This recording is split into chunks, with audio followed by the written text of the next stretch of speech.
Football is awesome. I'm your host, Ernest E.J. Christian, part of the Earnestly podcast, of course. Football is awesome. Every week we do this every Wednesday as we, wrap up the week behind and look at the week ahead.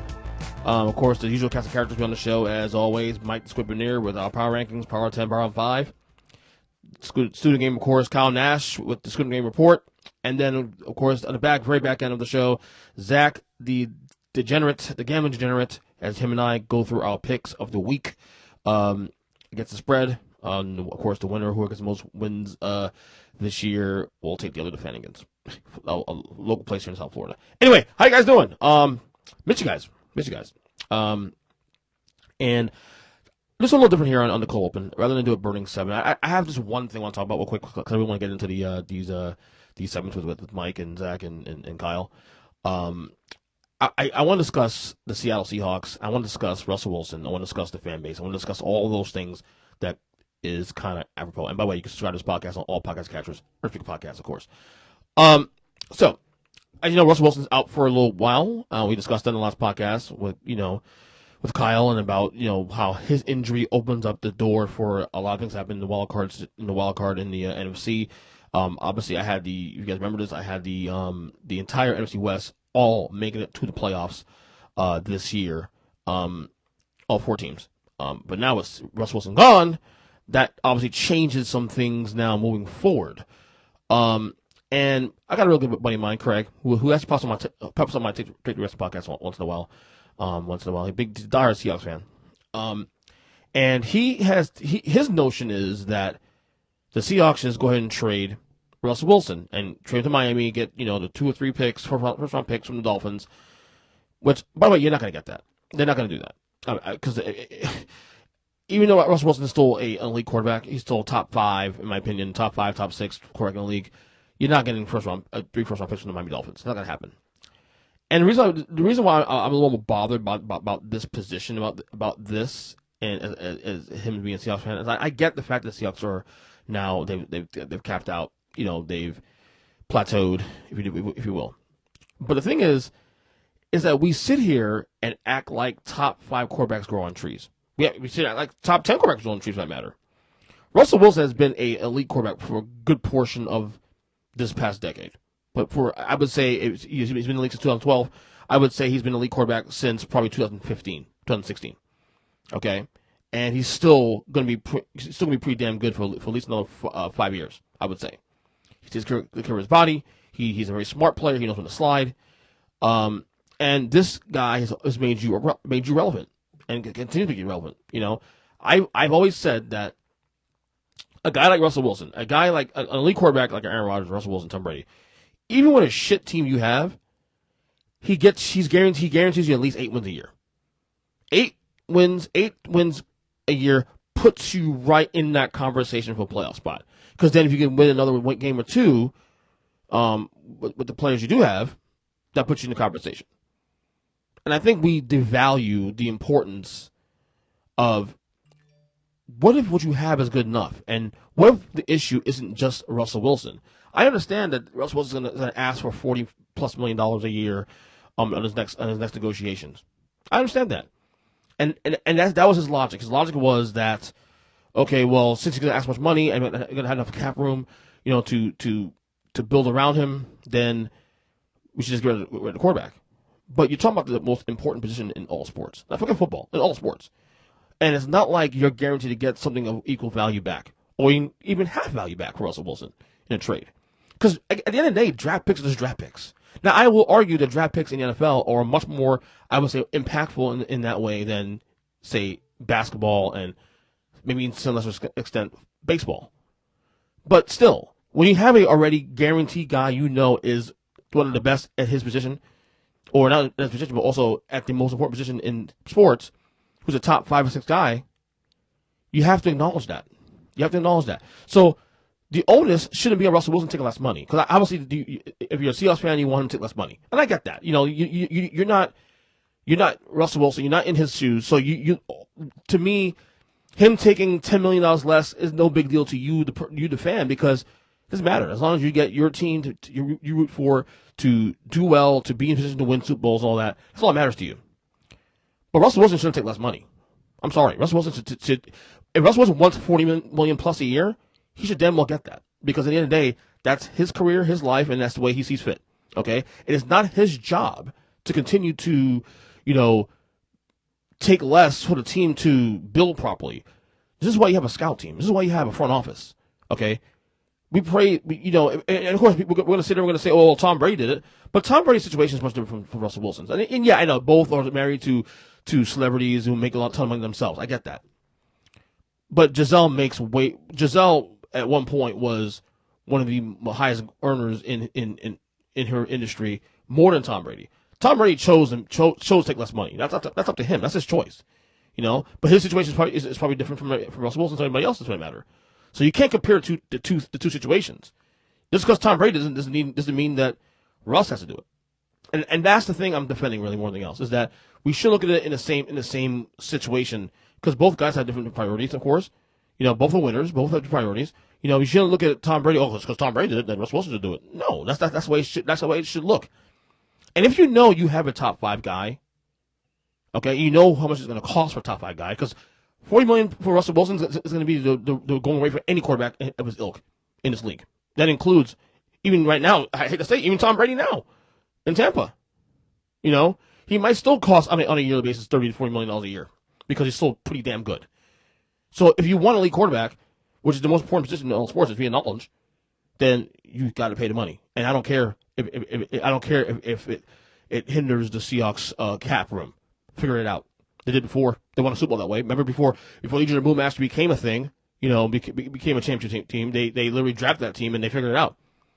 If your scout team is so great, figure it out. How about you do your job instead of putting it on Russell Wilson? And I'm not saying to defend Russell Wilson because I'm a huge fan. And of course, he's my all-time favorite player in history of the league. But still, the onus shouldn't be solely on Russell Wilson to make this team better. Because yeah, he'll take less money probably, and guess what? That doesn't guarantee the fact they'll get the right pieces from around him either. That's why I didn't have a problem with Aaron Rodgers taking money as well too. Same thing. It's the scouting team's job. It's the front office's job to figure it out themselves. That's your job, literally your job, is to figure out to build around your best player. The best players should always be able to get to make cap value what they can. I have no problem with it whatsoever in any sport. So anyway, before we get to of course Mike, Kyle, and Zach, my first losing week of the year on my best bets. I went 2-3 this week. Damn you, Buffalo Bills! I had you plus minus 5.5. Not only you guys didn't cover, you guys actually lost the game against Tennessee. Damn it. Anyway, enjoy the show. Here is first Mike, then Kyle, then Zach. So enjoy the podcast. All right, football is awesome. Week 7, Power 10, bottom 5 with the Squid. Yo. Yeah. So this will be interesting here. This week's power rankings, because last week, of course, the big kerfuffle on my end was the Kansas City Chiefs and all that, and this and that, and where they belong and all that, and well, they survived. So we'll see where they rank, if they're in there and all. Buddy. They survived Taylor Heineke. Really, come on. Heineken. Buddy, out like fucking Ben Simmons in a 76ers uniform. Speaking of 7G, are you following this shit though? What's going on in Philly right now? By the hour? Doc Rivers don't take no shit. I said it when he was the coach in Boston. He didn't take shit from KG and Pierce and Rondo and Allen. He told them how it was fucking going to be. Sorry that Ben Simmons is a fucking soft-ass snowflake. Yeah, I agree. Geriatric fuck.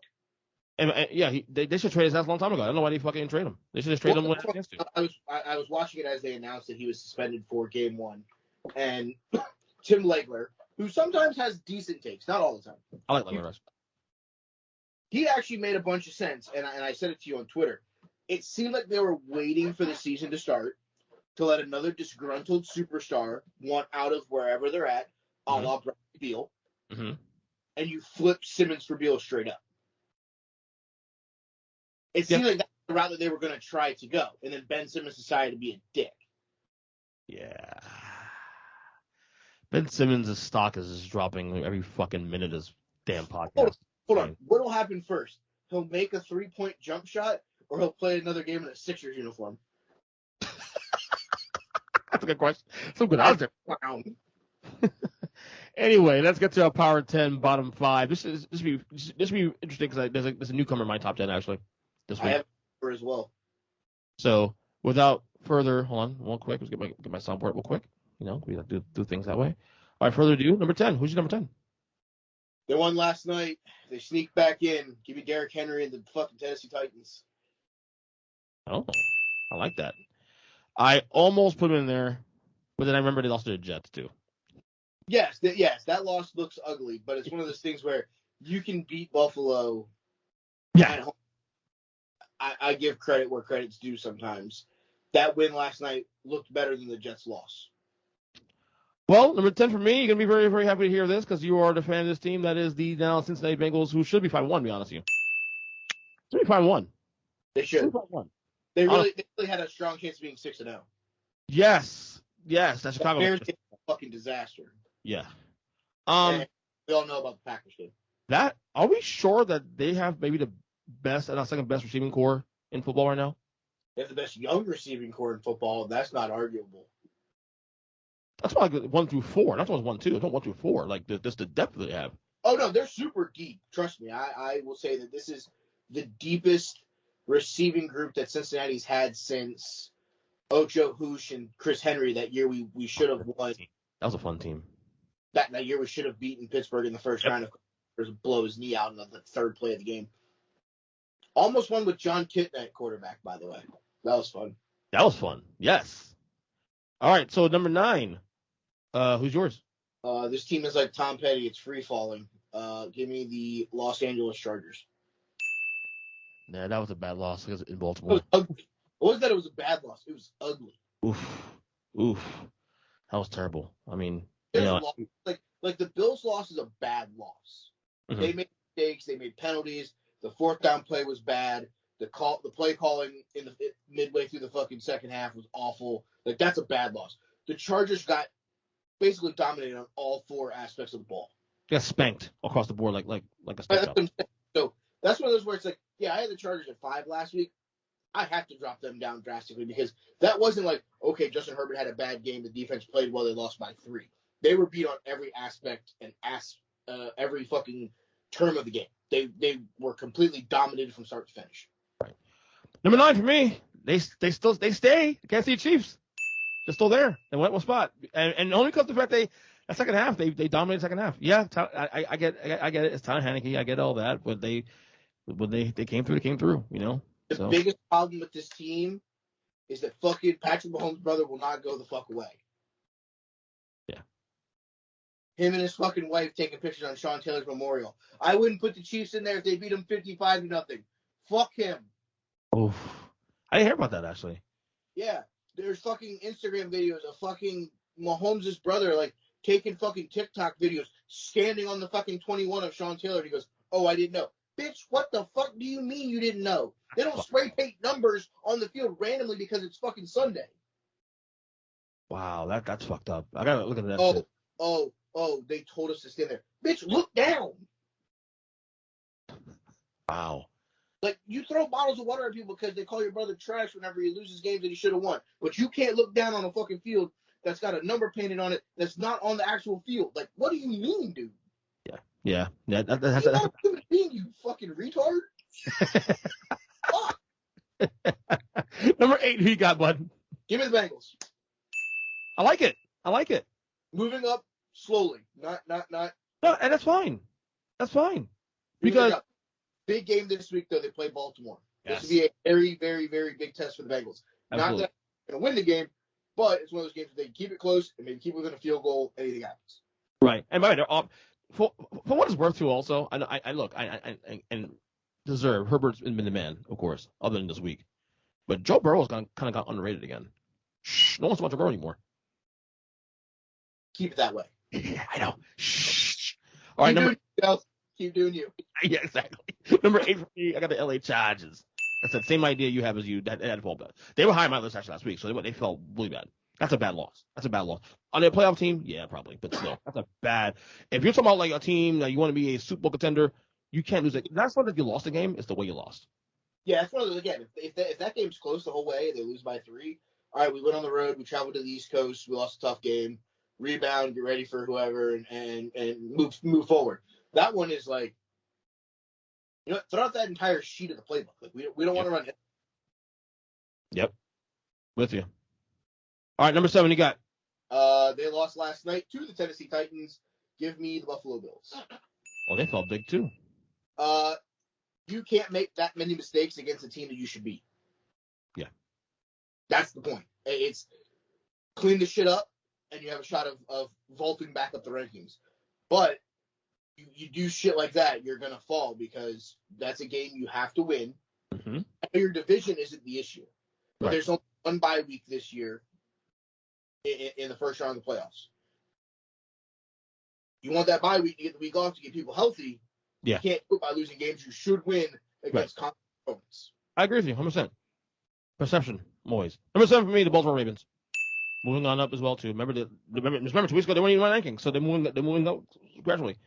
I almost put them number 6 actually, but we'll see how weeks go. You know, but and the best part, Lamar didn't play that great actually. He was okay. Pedestrian. Yeah, and he still won. That's a good sign though. If you can win like that, Lamar not taking a day off, that's a good place to be in right now, honestly. All right, number 6, you got, bud. I own this shit. Aaron Rodgers and the Green Bay Packers. That's 2 fucking things, buddy. And guess what? I also got number 6.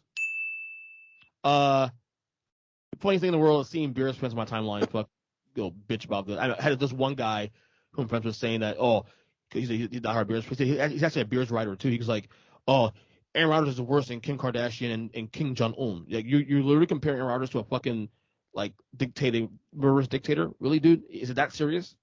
You're talking about a social media influencer who's best known for being married to Kanye West and a fucking communist bastard. Wow, Right. Did you get any more on the fucking spectrum here, bud? Like, dude, like, stop. I guess he owns you. And by the way, if you don't like that he owns you, then do something about it. Beat him.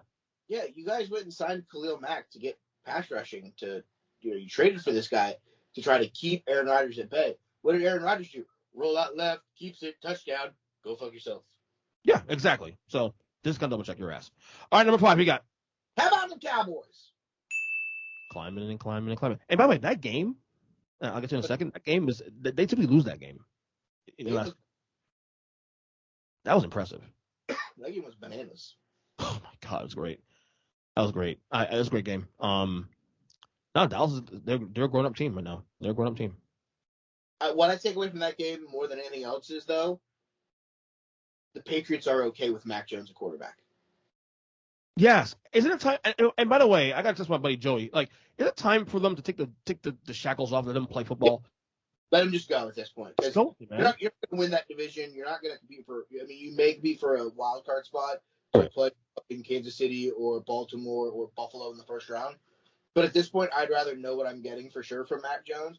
But he made some throws in that game against Dallas that made him. It's time to take the chains off and just let him throw. And this is what stuck to me more than anything else. His 2 best games this year are the 2 high profile games they played so far this year. The yes. Bucs game against with Tom Brady coming home, and then the Dallas Cowboys, of course. Like, come on, he's ready for the moment. Let's go. Okay. Right. Number 5, Buffalo Bills. A lot of mistakes. I was thinking about putting them like not as low, but a lot of mistakes that game. You gotta win that game. And also when you beat all now KC obviously is part of those wins, those 4 wins, but when your wins are against Houston and Washington and whatnot, and then you should be against Tennessee a little bit. That's kind of a bit of a strike on you. So Buffalo 5. Never, ever on the road leave points on the board. You should have kicked the field goal and went to overtime. Yeah, I agree 100%. 100%. Number 4. You had them a little bit lower. I've had them steadily climbing my rankings. An off day from Lamar Jackson, but everything else clicked. I'll take the Baltimore Ravens at 4. I like it. They played great. They got a lot out of the running game that wasn't Lamar Jackson.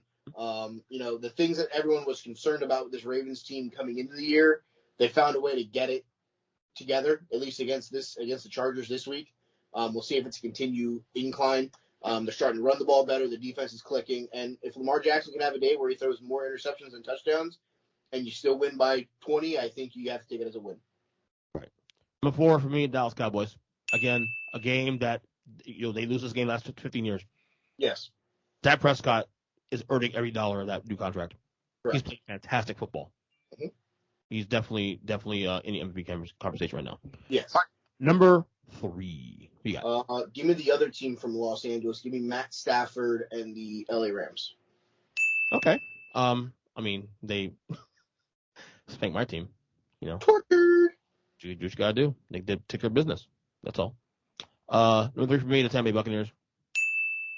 A little sloppy end to that Philly win on Thursday night, but ultimately they figured out a way to hold the fort down. They had a big lead and they kind of off the gas a little bit, but again, win's a win. That's all that matters. Again, Tampa's they're the champs, so they're in stealth mode. Get me to January healthy. That's all I care about. So, hey, Mike, who does number 2 work for? I have him working for Tom Brady and the Tampa Bay Buccaneers. Yes, it wasn't the prettiest game, but short week, no Gronk still. Moving the ball around, got Antonio Brown involved again. Things like that. A lot of things clicked for Tampa on Thursday night. Now they have 10 days off before they play whoever they play on Sunday, so they'll win by 30. Okay. Number 2 for me is, we just mentioned, the LA Rams. And again, the only reason I have Tampa is because they beat Tampa, so that should count for something, right? So, but the Rams, they look impressive. It means the Giants, but again, they took a business way you had to. So, I'm assuming we have to say number 1, right? Yeah, half their coaching staff missed the game and they still won. And won dominantly. Yeah. The Cardinals. We got the Cardinals too. I got the Cardinals as well. Again, 6 wins, 4 of those wins on the road. Against a good Cleveland team. They're 3-3, but they're a good team. They fucked that Cleveland team up. Kareem Hunt got hurt. Mayfield got hurt. Like, don't fuck around with the Cardinals this year, guys. You may not fucking end up walking out of that stadium. You may have COVID or something, or whatever, man. Anyway, get going, boys. Reveal our bottom 5, and I think 5 might be, could be similar. We'll see what happens. So 28 through 32. Who's the 28? Giants. I'm surprised I'm that high. I got Dolphins 28. 29. Jacksonville Jaguars. Ooh, I got the Jets at 29. 30. Houston Texans. I got the Giants. 31. Miami Dolphins. Whoa! To be honest with you, they definitely a bottom 5 team though. 31. I don't know about that one. Yeah. 31 the Lions. All the goodwill they had, they lost it by getting blown up by Cincinnati. And 32. What do you got?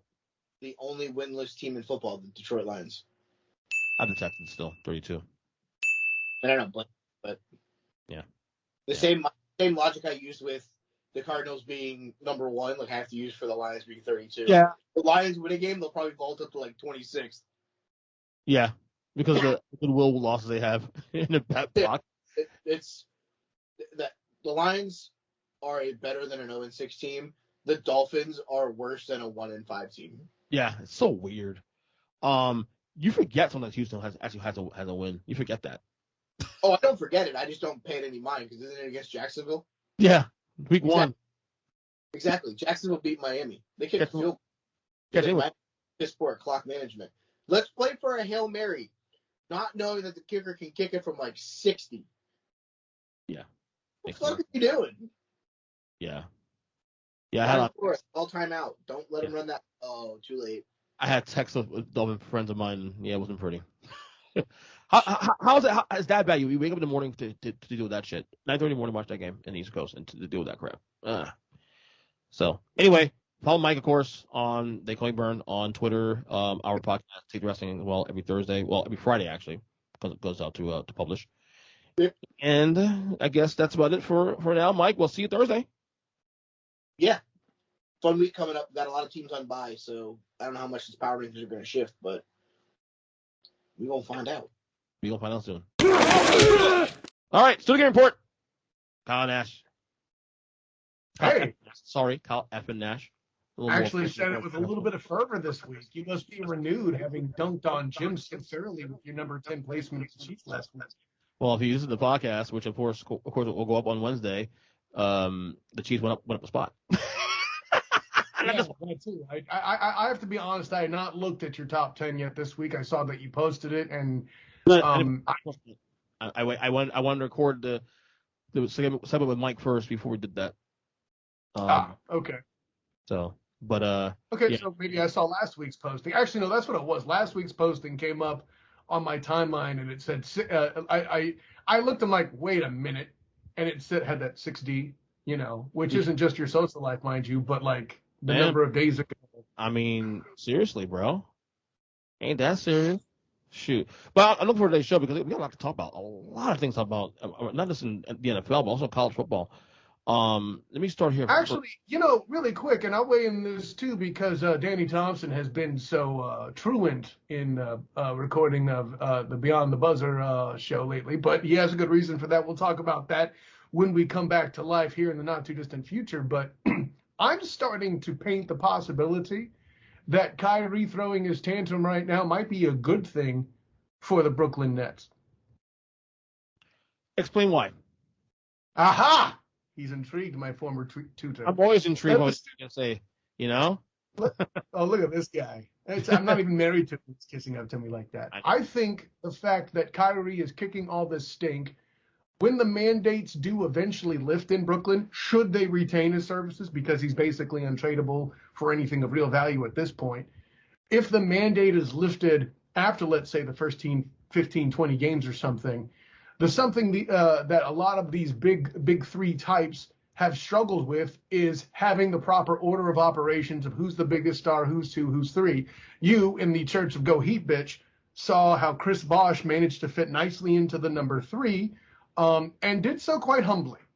That hasn't always been such a clean transition. Now, this situation presents the fact that Kyrie has to be the number 3 because he's going to get introduced so late into the season should the Nets retain him. Ergo, from a psychological standpoint, this could be a blessing in disguise that not only keeps Kyrie healthy, but keeps his mind in check as the number 3 option, getting things going into the season. And hopefully he can hold on. Maybe they can actually do some damage. Of course, they could also. Regardless of that. What's that? Regardless of that. And by the way, your point there is actually correct. I actually like that argument. He's still number 3 anyway because he's not better than James Harden or Kyrie or Kevin Durant. So that's not even like so much a conversation. No. You're but yeah, see, that's the thing. You're making it more about me saying that he's not the number 3. I think this supplants Kyrie's personality, to put it friendly. Because, listen, I think we've established Kyrie as a challenging individual anyway. The Nets go in. If this works, they can go in. If mandates start getting lifted, they could be in a position where Kyrie's marketable again. The best move is to hold on to him, in my opinion, at this point. Especially with guaranteed contracts being what they are in the NBA. But hold on to him, and maybe the mandate gets lifted. Maybe you can get things working right. They have said that, now, of course, they could change their mind here, but they have said that they're not going to extend them. Yeah, that's cute, but I'll put it this way. Sign and trades are a thing that happens as well. Rubber meets the road, of course, yeah. So sign and trades are a thing that happen. I wouldn't count that as an extension personally if I'm in the front office. So sign and trades are a thing, my friend. You know this. Yes, of course I know this. You thought you had me stymied. I could tell it in your goofy face. Oh, try that football, man. Oh, shit, he's right. I said this, and you're like, carry on, fat man. There, buddy. No, but I at this point, I really think holding on to Kyrie here, hoping the mandate lifts, and then doing the sign and trade if they want to move him would be the best options. Granted, I say it as if all that is mandated. There's some things that definitely have to go their way for that to work, but I think that would be the best case scenario at this point. Right. Okay, that's just the football quick. I guess the first thing we just teased a little while ago about the Chiefs and whatnot. Let's talk about it real quick. They bounce back.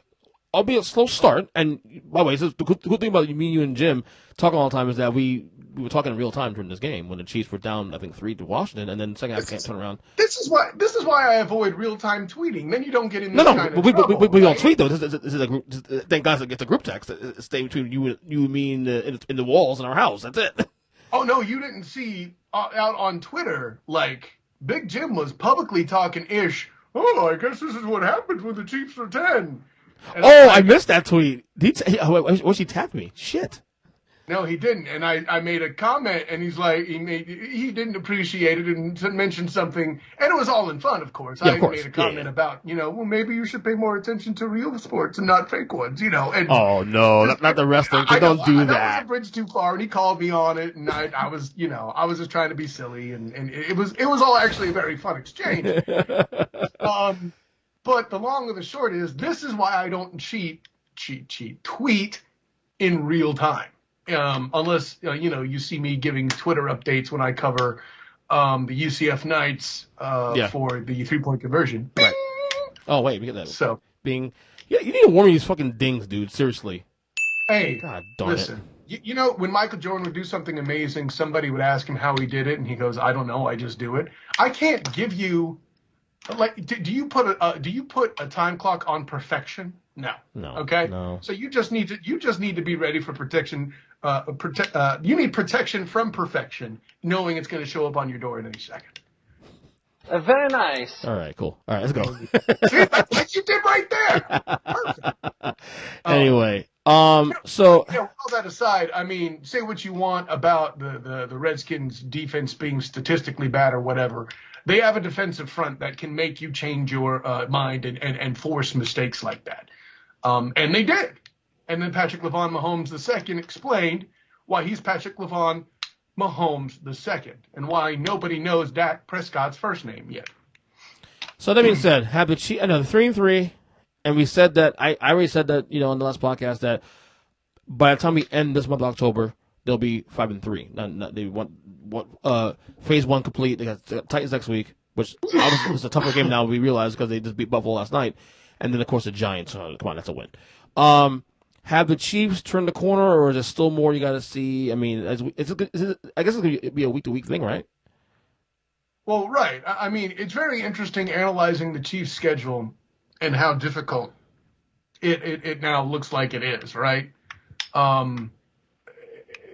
Yeah, I mean, the Chargers doing what they're doing, the Raiders doing what they're doing, even in a week, mind you, where their coach is fired, emails and whatnot. And then, listen, if people should be so lucky that the worst team in their division is the Denver Broncos, as much as I've questioned them and as much as I said, a lot of teams aren't ready for Teddy.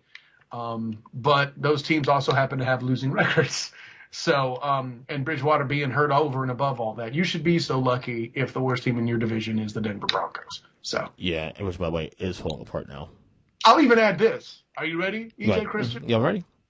With the injury of Russell Carrington Wilson, I am prepared to declare, in fact, that the AFC West is a better division than the NFC West right now. That's a default move because of injuries. The minute you insert Russell Wilson back in the lineup before anything has been played, before a ball snapped, that changes immediately. Oh, obviously. But in a month and a half, we'll have that conversation.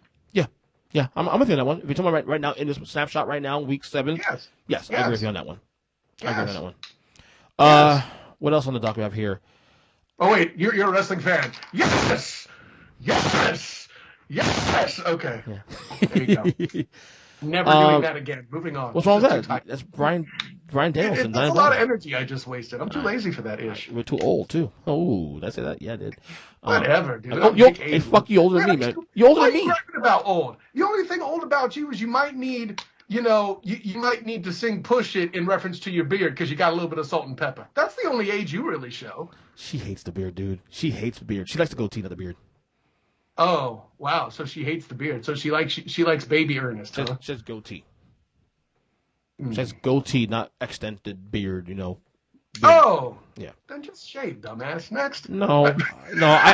She allows me in the winter, close to fall, winter time, to grow my beard out, so it's okay. Winter. You live in Florida. Don't pull that shit. That's what I'm saying. Yeah. It's Santa time, buddy. The Browns are now 3-3. Baker Mayfield's hurt. I'm not sure if he missed any time, but all of a sudden the Browns are kind of in that spot again where they went from a team that was quietly 3-1 and seemed to be making, doing things the right way without causing any concern, and now they're 3-3 and kind of back in the middle of the pack again. Wow, you mean their schedule got harder and they started to suck? No kidding. It's almost as if somebody might have been able to predict that. Yeah, exactly.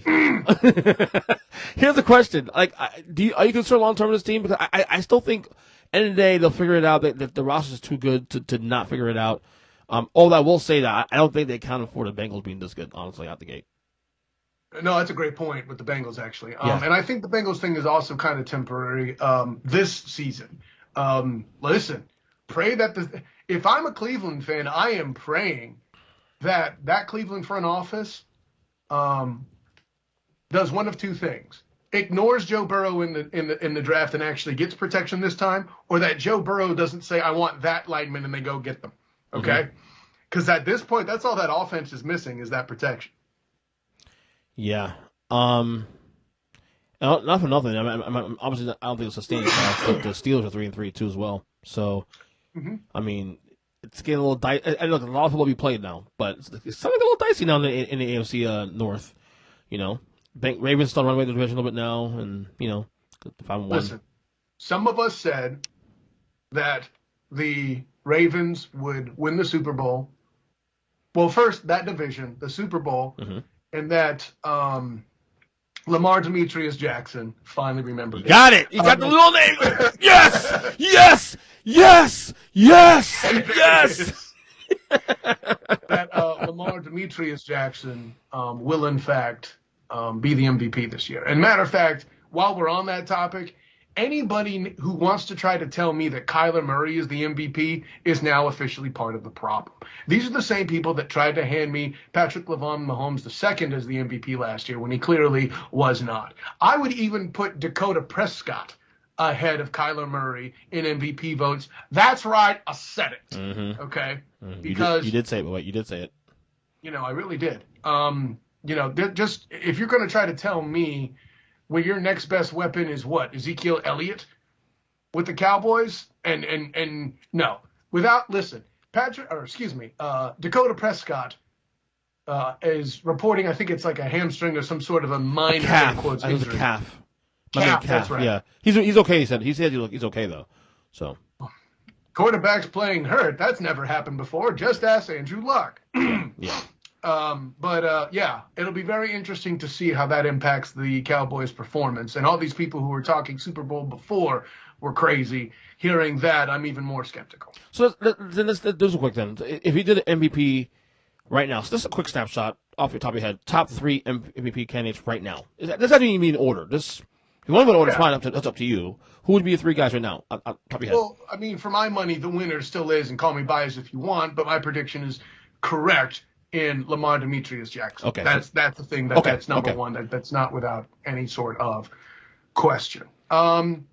At this point, too, I would also have to very strongly consider Dakota Prescott. The third would be, and I don't know why more people aren't talking about this, probably because he's not a quarterback, Derrick Henry. As much as I trash the Titans, he needs to be in the conversation. Yes. He is that team right now. Right now, has been for the past 2 years. Yeah. Right? And I don't care about Julio Peppers. Julio Jones. I don't know why I said Julius Peppers, wow. It's a throwback for the past. He's a great player. He does that to me. Yeah. But Julio Jones is the only reason they're even able to complete passes over 40 yards at this point. But it's not like that they have a horrible schedule. Granted, they do have a horrible schedule. It's not like they have a horrible win-loss record is what I should say. It's not like they're not still winning some games and they're still keeping afloat, and they're doing that on the back of Derrick Henry. Right. No, I'm with you. I think other guy I'll consider also is Kyler Murray as well.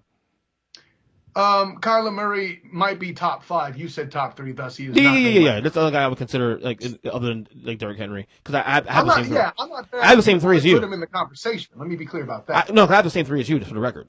So. Listen, too many people forget that the MVP conversation is supposed to be more with less. It's the whole reason J.J. Watt was screwed out of it the year he's catching touchdowns and leading the league in sacks in the top 5 at the position as well. Right. The New York Giants. That was. I'm not surprised it happened. It's just seeing the massacres. Listen. If you're the Giants, if you're John Mara, yeah, we know where this year's going. We know it's going to end up being a disaster. Right. What do you do? Do you clean house again? So I know this is not the way it's going to happen. And I'm not here to tell you that Joe Judge is my favorite coach of all time, but I'm not prepared to say this is his fault yet. The fact of the matter is this, EJ Christian, right? Eli won his Super Bowls, and then he started to struggle after that. Yeah. What had happened? What right? Mm-hmm. Earth, Wind, and Fire were no more in the backfield, right? Ahmad Bradshaw, Derek Ward, and I always forget the third running back's name. It was Derek Ward, Ahmad Bradshaw, Brandon Jacobs. Gosh, if I had Brandon Jacobs, there you go. There's Earth. If only I had a Giants fan to help me with that, I would have gotten it quicker. Oh yeah. Anyways, it was like they don't have one on the podcast right now. A Giants fan. Interesting. Oh, when are they coming on? Let me know. Let me know when they call in. Anyways, so on top of that, what also happened, their offensive line deteriorated. Yeah. Danny Dimes is putting up with the same thing. There is zero protection there, and his running back, not that he can run protect very well anyway because he's not that kind of player, can't stay off the damn IR. So I'm not prepared to put that on Joe Judge. Now, if you want to link him to why this defense is so bad, okay, maybe, but again, when Danny Dimes is throwing this many picks or there's this many turnovers, the defense can only do so much for you. So at this point, listen, metropolitan areas have a higher population of vegan and vegetarians in general, and they need to get away from that and start getting some beef. Okay, I want to play a clip from press conference from after the Lions game. Hold on, give me 1 second. The Lions game. Give me 1 second. Okay, it was Dan Campbell, Lions head coach, following the loss. When you said press conference, I already knew you were talking about the Lions because that's all Dan Campbell's good for. Yeah. They call it on the dead laboratory, so they call him Man Campbell because his time with Miami, of course. I can't he's that, a man. Listen, so I want badass there too. He basically calls out Jared Goff. I want to just quick play a clip, and I want you to see whether he was out of line or not. Yeah, look, I think I will say this. I still don't feel like we can accurately judge him one way or another. I don't feel that way yet. Now, I will say this.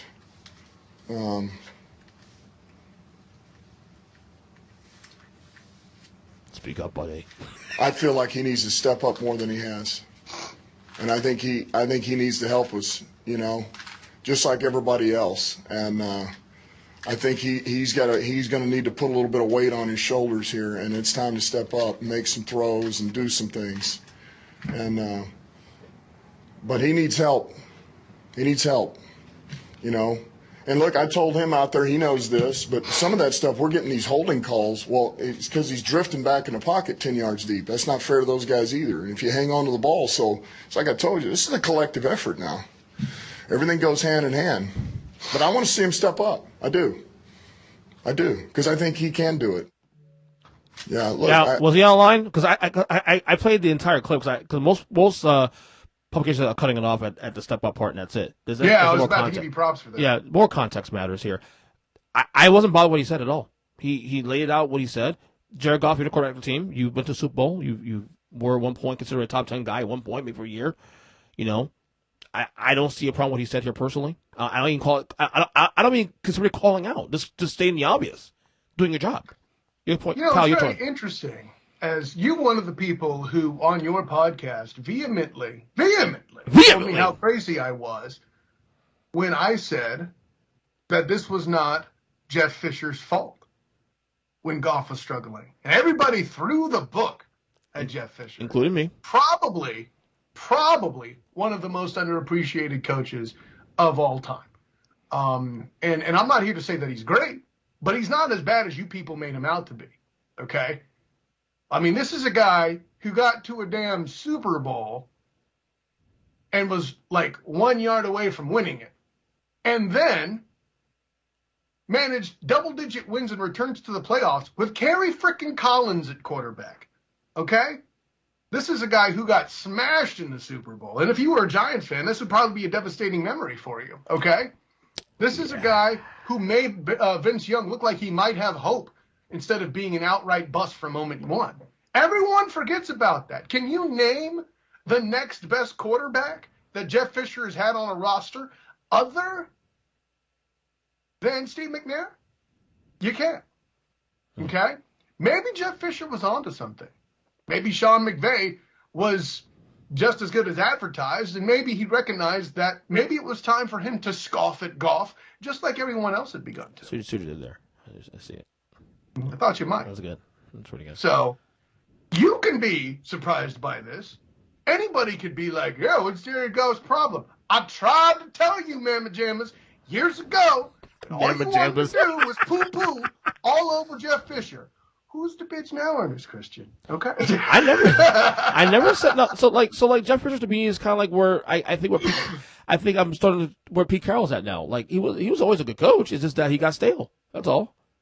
More than anything else. That argument could definitely be made about staleness. I just really think that they had a lot of trouble getting when they got good quarterbacks in then St. Louis, they couldn't keep him helping. Need I remind people of Sam Bradford? Oh, yeah. His numbers were amazing. Disaster. Yeah. He just couldn't start more than 8 games in a season more often than not. Poor Steven Jackson had to do what Derrick Henry is now in Tennessee, okay? Ironically. What if the Lions went after this guy? Trubisky or whatever the hell his name is, or I mean, listen, I don't know why anyone would go after him. He quarterback the team that replaced him now is only now getting to be in the top 10 and haven't been there up to this point at all this season. I said it. You said it. Here's another thing I want to touch on real quick. Also, did you follow this Washington football team Sean Taylor thingy, where they last minute decided to do a ceremony for him, retire his jersey? Like they announced it like on Wednesday or Thursday. Yeah. And it was a shit show apparently. What, dude? Why does Washington always shit on themselves? Like shoot themselves in the foot every fucking time. I don't get it. They're still in the middle of building out of a culture they're trying to get away from, right? I mean, and listen, I'm a Sean Taylor guy. I played pickup games and went to college with one of his cousins. Really? Nice. I liked him even before I found out my buddy was his cousin. So there you go. Mm-hmm.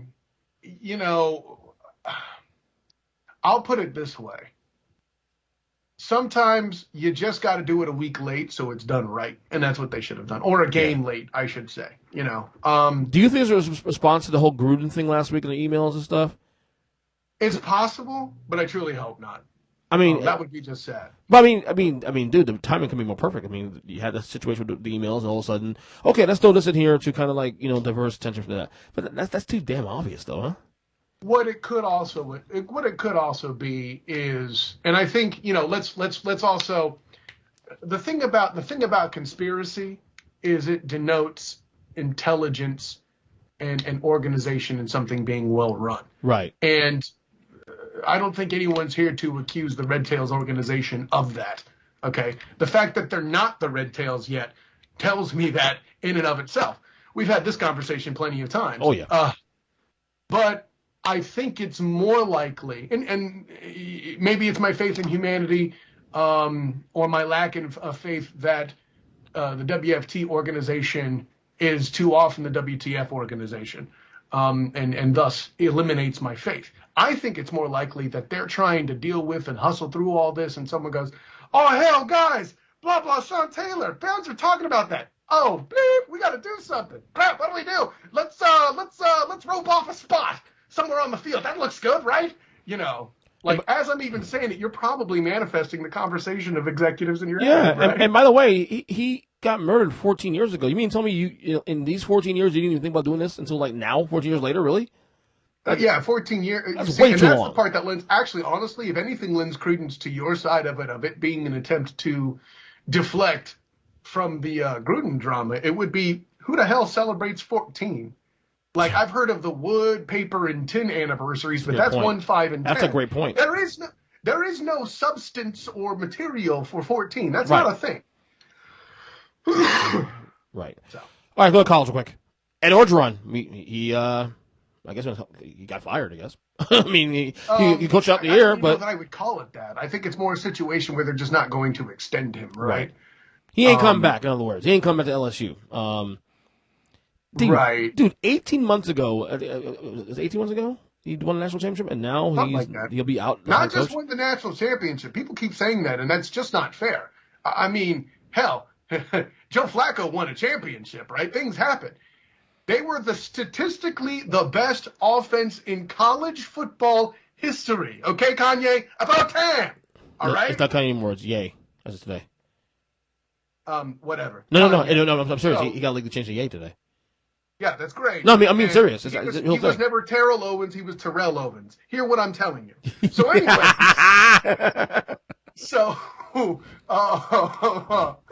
Kanye, best about time conversation offensively, and yeah, it's still so fresh that Burrow is commenting on it in a post-game presser. But this is life dealing with boosters, right? It could be argued that his team was the most affected in 2020 with COVID of anybody in the nation. And then over and above that, they're still recovering from all the people that departed, right? You know, we mentioned Joe Burrow. There's an argument that could be made that I keep wanting to call him Jeffries, and it's Jefferson. Justin Jefferson in Minnesota could have been possibly, if he's not the best receiver in that class, he's in the top 3 last year. Another party that's no longer on that offense. And I can go on the players they lost. And you know, say what you will about Coach O, these are the facts of the case. And being in the SEC, being a story program like LSU, you know, a place where that even produced one as Nick Saban, right? You know, yeah. That's, I mean, there's high pressure and high demands there, you know. And I'll say this, I can't help but think proselytizing Nick Saban's retirement is a possibility here. They want to be a strong program when Saban finally does get claimed by mortality. Now, granted, I don't think that'll be in the next 5 years myself, but I maybe they know things I don't. I don't know. We'll see.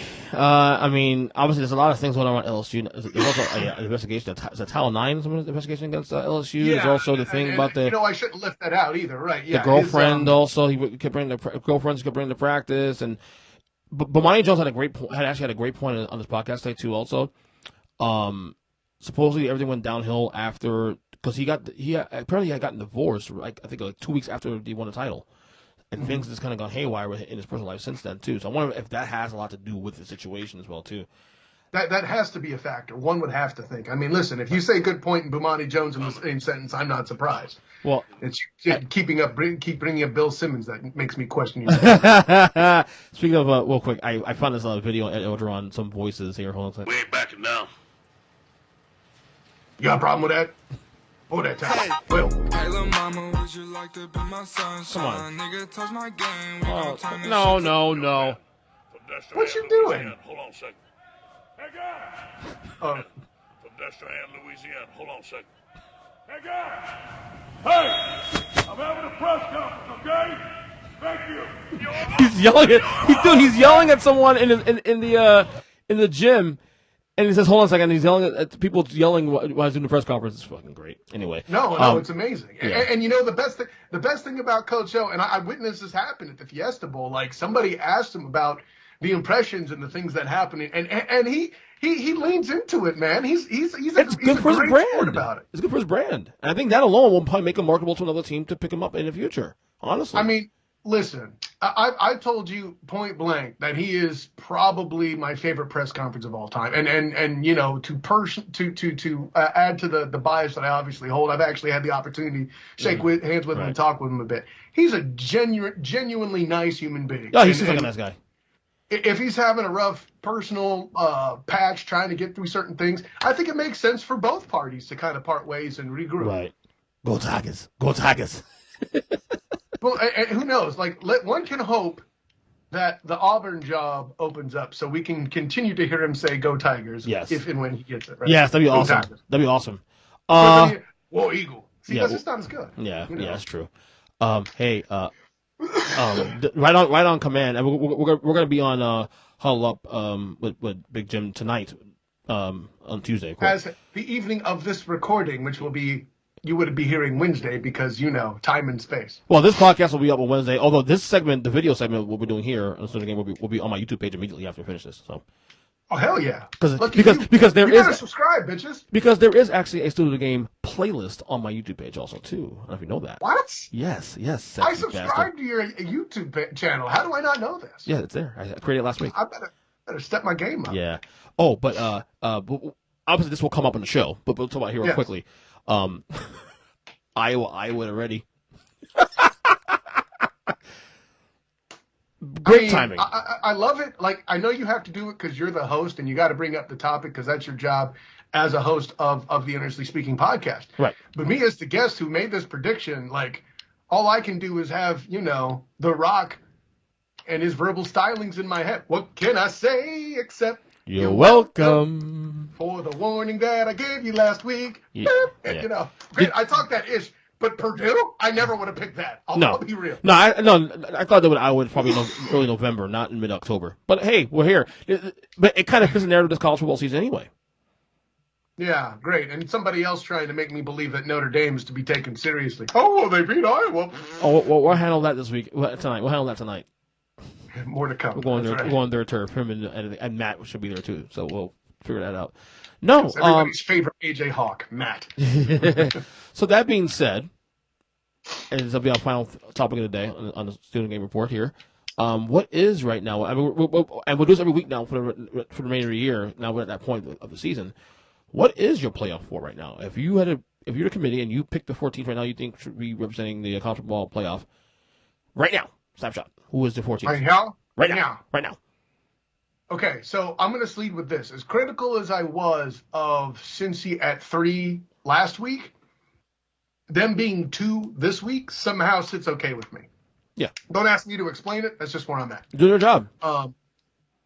Obviously, Georgia's at 1. Duh.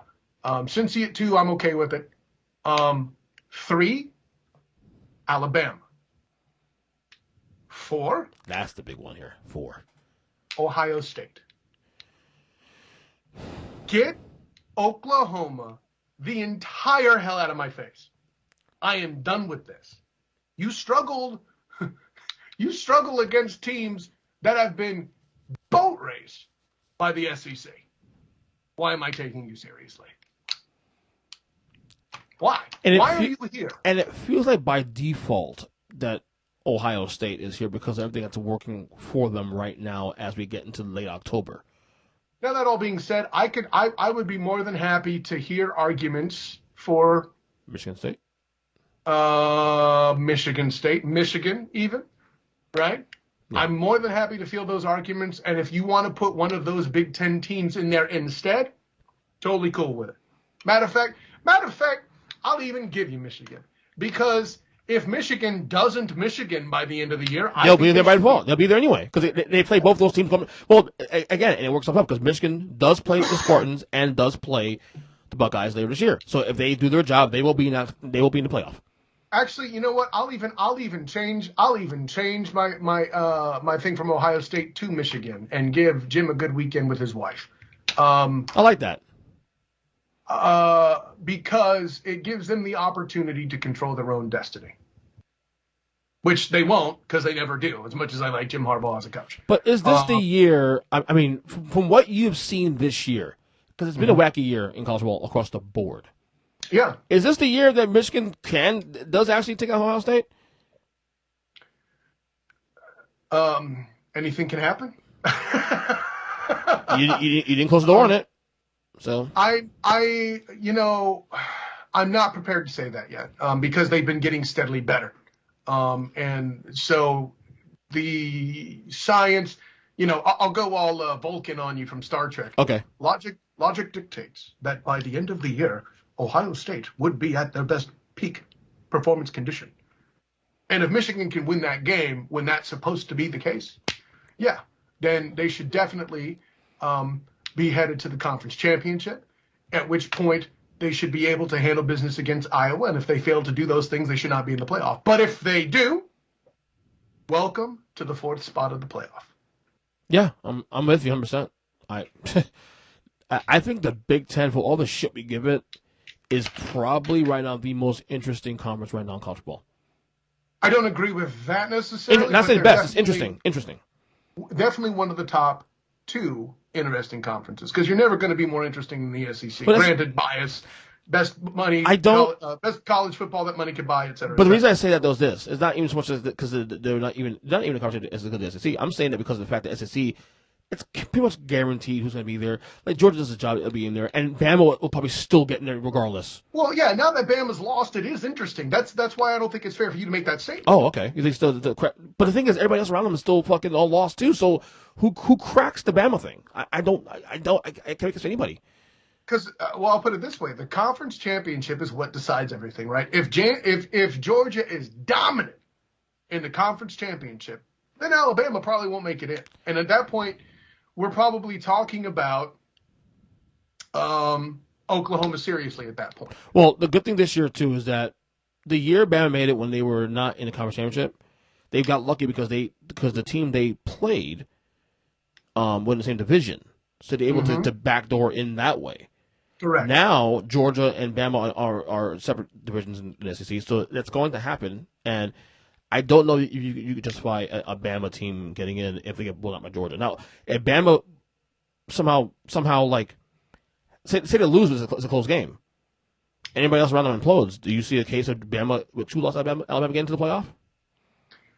One of those losses being against Georgia in the conference championship. My question to you isn't, is there an argument? My question to you is, who is better? And it's not Oklahoma.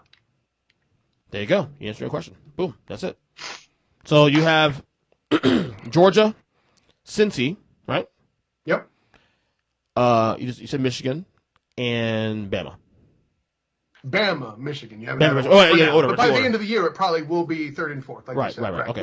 Which would have Cincy playing Michigan. That is a good football game. And by the way, Pac-12, I told you they ship themselves. Told you. Yeah, right. I mean, if you had said to me Oregon, Stanford on the schedule, I would have looked at my history and said they could blow that. I didn't think they would quite in that fashion, but right. Yeah. And it's funny how the ACC is nowhere in this conversation. Nowhere. As they shouldn't be. I love it. They shouldn't be. Everybody stinks. Clemson stinks. Miami stinks. North Carolina's falling apart. Clemson stinks. They're just the biggest fish in that stinky pond. It's a very stinky pond in itself. Anyway, Kyle, Student Game Report, of course, this week on Football's Awesome, part of the Freaking Podcast. Go ahead and plug away as I ding you away through your plugs.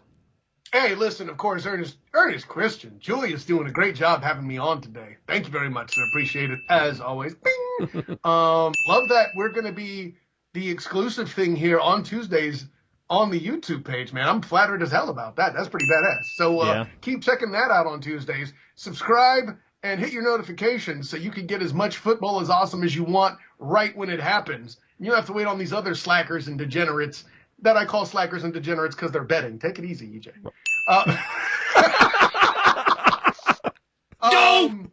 And then, of course, I am Kyle Nash, the student of the game. You can find me on Twitter as the SOTG. Find me on Instagram as the same, the SOTG. Find me on Facebook as the student of the game.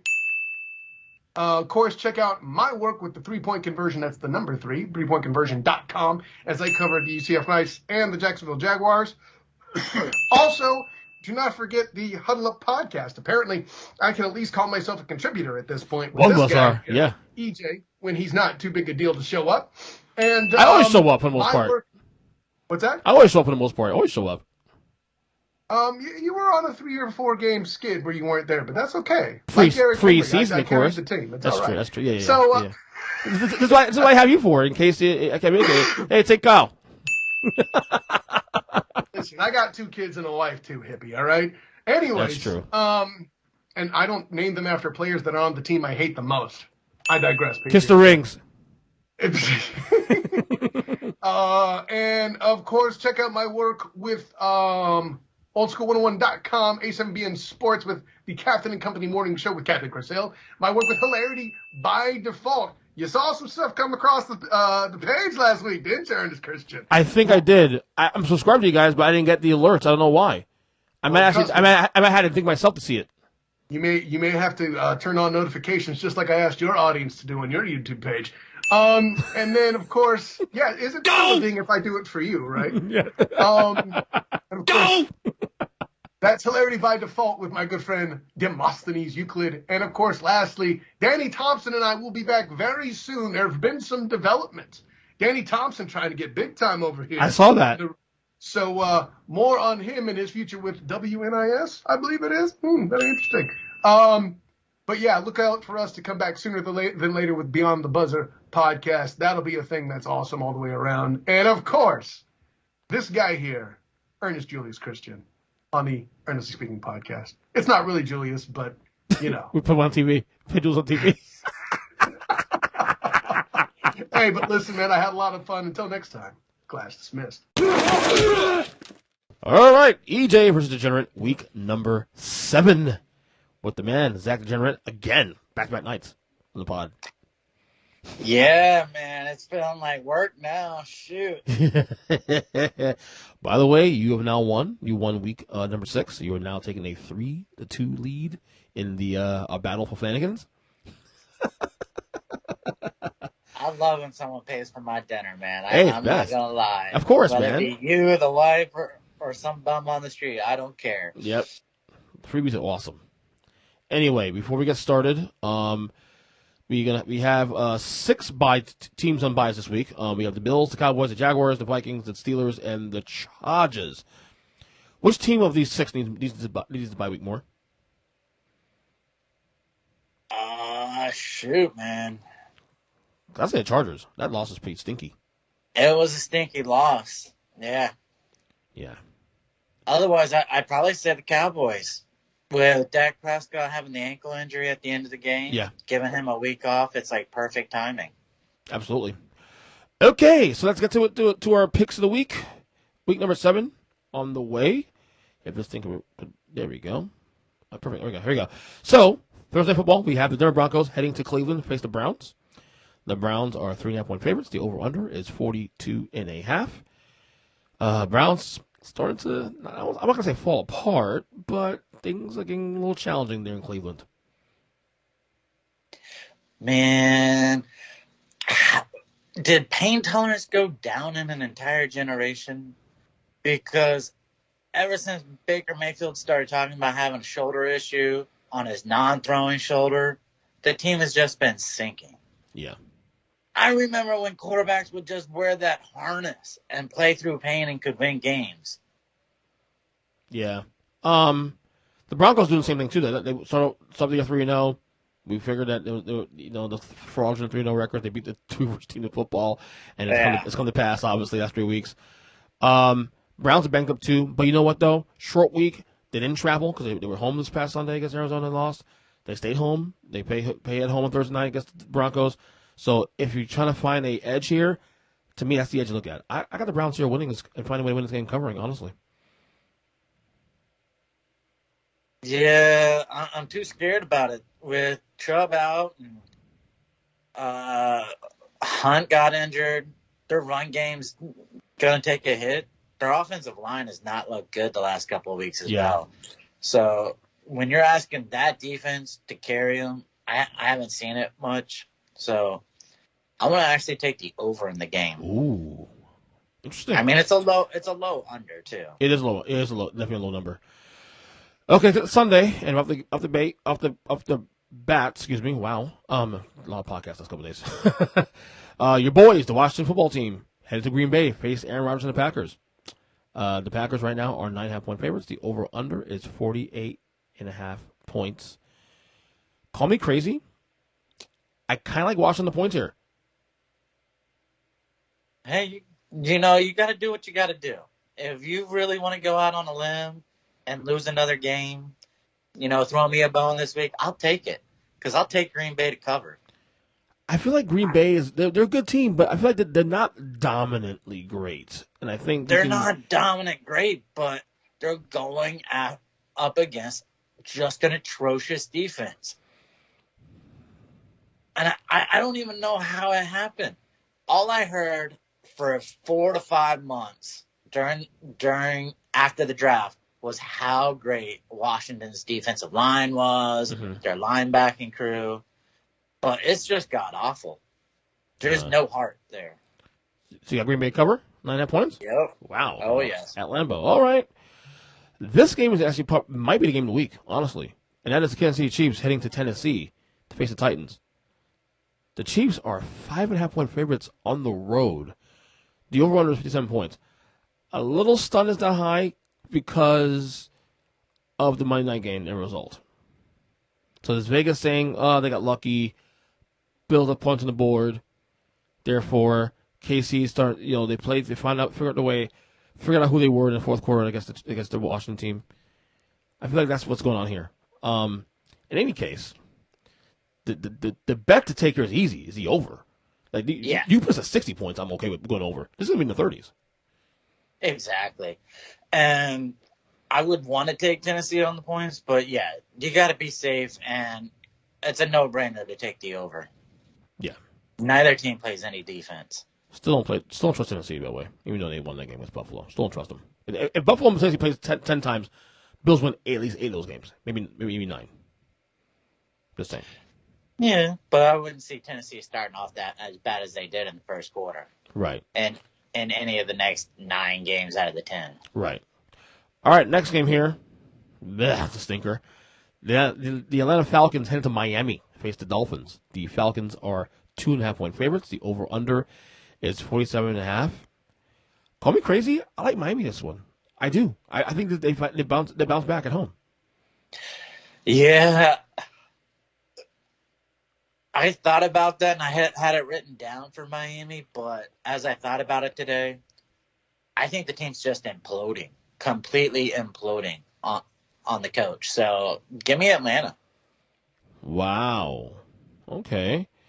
This whole idea, they have like 3 different coordinators calling plays in Miami. What the fuck is that all about, man? Like, seriously, that's not going to work. That is the coach trying to appease everybody because he does not want to make the call that needs to be called. You sure that ain't the GM stepping in there telling him to do that? Really? What? I'm just saying. Have that many people talking? What are you trying to do? Save your job and say, oh, it's everybody else making mistakes but me? No. Wow. Well, they got issues in Miami. Although we'll say Tua looked pretty decent in that game against Jacksonville, though. He looked really good, but then again, it's Jacksonville and Jacksonville's defense. So. That's right. All right, next game here, another AFC East showdown here between New York Jets heading to New England face the Patriots. The Pats are 7-point favorites. The over-under is 42.5. I'll say it again, like I said on the pod, like, what pod was that? Maybe it wasn't on the pod. In any case, Mac Jones, take the shackles off. Let him play. It's time. Because his 2 best games this year have been on big stage games. The Bucs game on Sunday Football, with Brady coming back to Foxborough, and then this Dallas game this past week. Yeah, and it's been when they've essentially been trailing. It's like once they get late in the game and they need to open up the offense, they open up the offense. But it's Belichick. He didn't want to take the shackles off of Brady for 4 or 5 years. Yep. So to expect him to do that with Mac Jones in year 1, no. For me, the only thing I can see solidly is the under in this game. I'm actually gonna go opposite. I think I'm gonna go slight over. I can see maybe a pick 6 here to put over the top. Not a high scoring game out, mind you, but I could see this going slightly over. I don't know. This is on a hunch. The Jets have just been surprisingly good on defense. Yes, they have. That's all they have. But I will say, I've been enjoying watching Zach Wilson. Just seeing his, he's been up and down, obviously. But I look at him, he does pass the eye test. I was like, yeah, you're a good quarterback. Let's just see if you can put it all together now. Potentially, anyway, talent-wise. All right, next game here. There we go. This trash-ass team. The Carolina Panthers heading to New York for the Giants. Which team is a trash-ass team? I think you know the answer to that question. The Giants, the Panthers, rather, are 2.5 point favorites. The over-under is 42.5. I really feel this line is low only because of McCaffrey not playing. Yeah, but they're banged up they're banged up. They're not banged up like the Giants, but Carolina's also slowly been falling off a cliff. Yep. From their 3-0 start. So, you know what? I'm still going to take Carolina to cover. I am too. Because it is the Giants. The Giants is just terrible. They're terrible. And I'm really curious, the worst things go for New York. What's going to happen next with the, are they going to, fire Gettleman? What are they going to do? I don't know. There could be another reckoning happening in the Meadowlands very soon. So, anyway, next game here. Not this might be the game of the week, actually. The surprising Cincinnati Bengals heading to Baltimore to face the Ravens. The Ravens right now are 6-point favorites. The over-under is 47 points. The Bengals have been good. They're literally 2 missed field goals from being 5-1. You can argue that Bears game they could have won as well too. They look like a team that's growing up anyway. Also another underrated narrative too this year. And granted, Justin Herbert deserves all the praise. All of a sudden, Joe Burrow became underrated. Well, I mean, same draft class too. They never want to get off the preseason trains. You can never have a course correction until it's the last week of the season, and then they'll be like, "Oh, we saw this coming. We saw this happening all year." You didn't want to talk about it all year, but yeah, I was torn between whether or not you take Cincy plus the points or just take the safe bet and go over again. That's what I'm doing. I'm taking the points. I think Baltimore, the way they won against the Chargers this past week, you can see a slight letdown. Look, do I think Baltimore wins this game? Yes. But it's going to be a lot closer than people give credit for. Yeah, and I'm going to go with the over. So Okay. Next game here we have, it's a smaller set of games this week. There's a lot of big spreads, though. There's a couple. There's 2 actually here I'm looking at. 3 actually. The Philadelphia Eagles heading to Las Vegas to face the Raiders. The Raiders are 3-point favorites. The over-under is 49. Vegas at home, only 3-point favorites? What do they know? What does Vegas know? I honestly think Vegas is playing that head game of where Gruden was better than what we thought, and the Raiders are going to miss him, but I don't believe that's the case.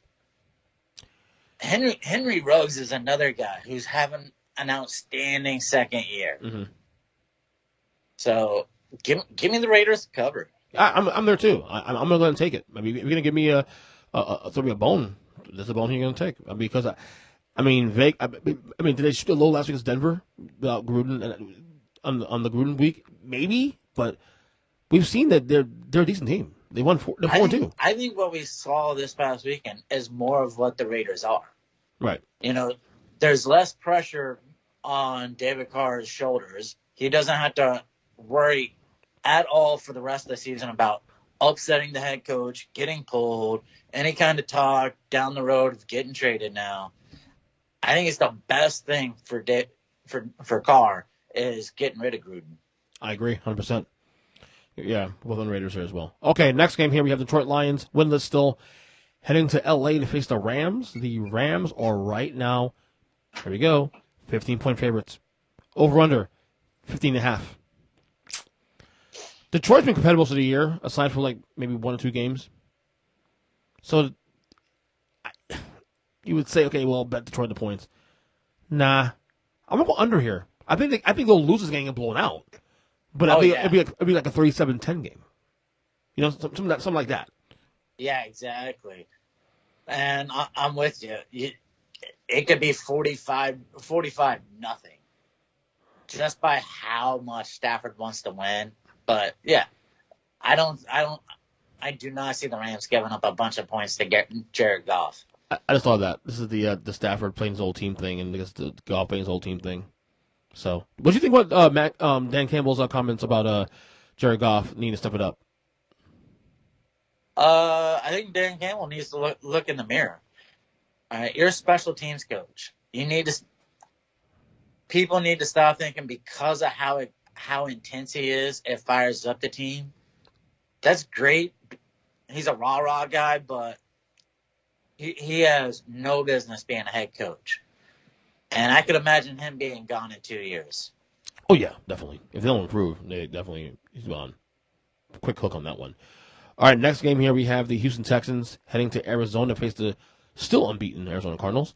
The Cardinals are, here we go, 17.5-point favorites. Very rare we get these lines. Very rare. Over under 47 points. Same situation here. I'm going to take the under because, again, I can see this being a 34-10, something in that neighborhood. And they pull the starters and then they just don't score anything. Maybe a 31-3 game. I don't know. But I don't see it going over. I don't think Houston has anything here. Arizona's really good, man. Arizona they are for real. They're for real, and right now I don't see them as a team that looks beyond an opponent. Right now they want to just keep winning. Right. And every chance Kyler Murray has to embarrass a team and put up numbers, I think that's what he wants to do right now. He's looking to become a young MVP for the league this year. So, yeah, you know what? Just so we have a difference, I'm going to take the Cardinals to cover. Wow. Okay. Although Houston has not done well with the spread, they've gotten smashed. The Buffalo game, they were 12-point dogs, and they Buffalo more than covered that spread. I tripled the spread. So the only time they don't get smashed is when I go against them. Yeah, that's your fault. So, you decided you're about that life. Anyway, the Jacksonville game, the Colts game. Yes, right, exactly. Anyway, next game here, but you're still leading 3-2. So hey, something's working. Chicago Bears heading to Tampa to face the Buccaneers. The Bucs right now is another big spread, 12.5-point favorites. The over/under is 47. Call me crazy. I like the Bears here on the points. Oh, I like them too, but I'm going to go, I feel like a little bit safer. I'm going to go the over. Okay. Because Tampa's defense, they don't even have a DB right now. I think if you try it out, you might get a uniform. If there's a week for Justin Fields to really break through, this could be the week. Yeah. Absolutely. I like that. All right, 2 more games here. We have this is actually I was on another podcast tonight, and this game, honestly, look at the records, you think, whatever game. No, this is actually a bigger game people give credit for. Sunday football, Indianapolis Colts heading to San Fran to face the Niners. The Niners right now are 4-point favorites. The over/under is 44. I explained in that podcast tonight that though this is an interconference game, when you look at the wild card picture right now and what's happened in the NFC, Russell Wilson not being available for another month, the AFC, some teams started to come to earth a little bit. The Browns, Broncos, that kind of teams. There's some openings here, and the winner of this game, I believe, is propelled now into possibly making a lot of noise going forward into the late fall, early winter. I like Indy how they've been playing the last couple weeks, honestly. And I think if Tennessee, who I don't trust, yes, to be Buffalo, I get it, although they got really lucky, Tennessee has not put them away yet, has not wrapped the division up yet. So Indy's still hanging around. And if Indy can really put together some games here into November, there could be a problem. I like the Colts here. I think the Colts win this game outright, honestly. San Francisco, I don't know what's going on. Garoppolo, I don't think he's not playing. I think it's going to be Trey Lance. San Fran is great up front, but everything else, I just don't know who they are. This is a team I just can't figure out. And you were right, by the way. You were not really high on them this year. No. And I'm also not high on their draft pick, Trey Lance. So right, okay.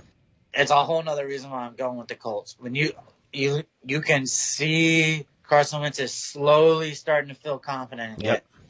And now you have T.Y. Hilton back in the mix, so he has a legit number 1 wide receiver. You have Pittman to tag team. I really like the Colts, and I'm with you. I think the Colts win the game outright. Yeah, I'm with you on that one. And finally, the last game of the soiree, we have the New Orleans Saints on Monday Night Football headed to Seattle to face the Russell Wilson-less Seattle Seahawks. The Saints are 5-point favorites. The over/under is 43.5. I'll be honest, this is going to be easy for me. Saints win, Saints cover. Oh, yeah. I don't care if Jameis throws four interceptions. He'll still beat Geno. Geno is a backup. Yeah, correct. And so, yeah, give me the Saints. And all these Seahawks fans, we should just go ahead and trade Russell Wilson or whatever. Okay, you act like top 5 quarterbacks grow on trees. Like, stop. I'll never Not get that. just that. I mean, Seattle fans act like they've been hitting home run after home run with their draft picks. Yeah. I mean, you never hit a home. You didn't even hit a double with anybody you drafted to play on their offensive line. What are you expecting to get? Right. Like, you want your staff fired? You want complete rebuild, teardowns? Be prepared for some lean years. Yeah, put the onus on your front office and a scout team that can't seem to scout properly. That's all. I mean, when Carroll first came into the league, he had been recruiting these guys out of high school. He watched them in college. It helped. But the last few years, since he's been further away from college, you can tell how bad their scouting department is. Right. All right, quickly before we get going, FSU Minute, Florida State. They had a bye week this week. So that's 3 weeks in a row of not having to worry about stress of college football. That's good for us. I lost them here, of course, here on top. This week they play Massachusetts. They are 35-point favorites. I don't know if they'll win by 35, but with the new kid Travis, they'll probably win by 3 touchdowns. Okay. I mean, UMass is legitimately one of the 10 worst teams in all of college football, so that helps. Yeah. I feel like even though the 2-4, I feel like right now FSU is a team you want to look at. Let's, if you're a fan, let's pay attention to what's going on for the future. Well, right now, from what I watched with Clemson versus Syracuse, I'm feeling more confident about us playing Clemson. Clemson is another team. Like, we struggled to find a quarterback since Jameis. They got the wrong guy right now. He does not look like a leader on that team. Right. Yeah. So, Taboo, I hope we crush you. And that's next week. And I think that's the week after, I believe, right? That game. Yeah. And Miami's, dude, the ACC is so bad this year. Miami's terrible. I mean, we actually might beat Miami finally after a couple years. Hell, Florida lost to Kentucky a couple weeks ago. They hadn't lost to them in like 20 years. It's a weird year. This is a weird but fun year, though. I'll tell you that. And it's gonna get wackier. It's just shocking. We produce so many great high school players that go all around the country. They end up in the NFL, but right now, Florida universities, they are not doing well. Right. Anyway, Zach, I know you used up a lot last 2 days. Good luck in your picks this week. And you up 3-2. I got some work to do this week. I took a couple ones, so you should be able to tie it up. Yeah. Yeah. Oh, real quick before we get to go. This is a sidebar, non-football related. Ben Simmons, go. Oh my God! I told you, the only reason why he showed up was to fake an injury so he could collect his money. Thank you, Philly, for suspending him. Yep. Not even all you had to do was put your phone down, put on some basketball shorts, play for 1 freaking minute in practice, and then fall over. And you didn't even have the brain cells to do that. This dude, nobody's going to want. You could make him a free agent tomorrow, and he's never going to see a $20 million a year contract ever again. Doc did the right thing. Throw him out of practice. Right now, he is looking worse than Kyrie.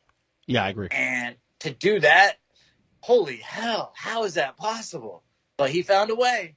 He found a way to be the dumbest man in the NBA. Yep. So how soon does he get traded, do you think? Who is trading for him? Not even Oklahoma City wants to take that contract. Well, Philly will have to lower their standards at this point now to get him off the books. But nobody will want him right now. He is completely toxic. Yeah. He already said he only wants to go to 3 teams, so he could get traded and pull the same crap. Yeah. Again. And be like, nope, this ain't where I want to go. So I applaud Philly for stepping in, first withholding his money so that he couldn't just sit and be like, oh, you can just find me and take it out of my next check. I love it. I'm really curious. I applaud that front office. I'm really curious that when he does play his first game in Philadelphia, and we know Philadelphia sports fans, they are fucking brutal, the worst in the country. How they will respond to him. I don't think he understands the logic of what he's doing here. To walk out on that court, he better be walking in the middle of all the players, because if he tries to be one of those loser assholes crybabies who walks at the very end of the line, they're going to throw beers on him. Yeah, I agree. Before he steps foot on the court. Yeah, I'm with you. Yeah, it's gonna be. Well, he's suspended, so he won't be allowed in the building for the first game. Obviously, he's suspended. But when he does play, that's gonna be a must watch TV. Rich Paul, you've been trying to play games with all the players you represent, and it's barely worked other than with Antonio Davis. You are not looking like an intelligent man as an agent right now. Yeah. Well, we'll see how that runs. Anyway, Zach, we'll talk soon. Good luck with your picks, and we'll see you next week. Good luck, man. I All hope right. it's tied up. All right, buddy. Can't get up too big a lead. Yeah, take it easy, buddy. Later. Later.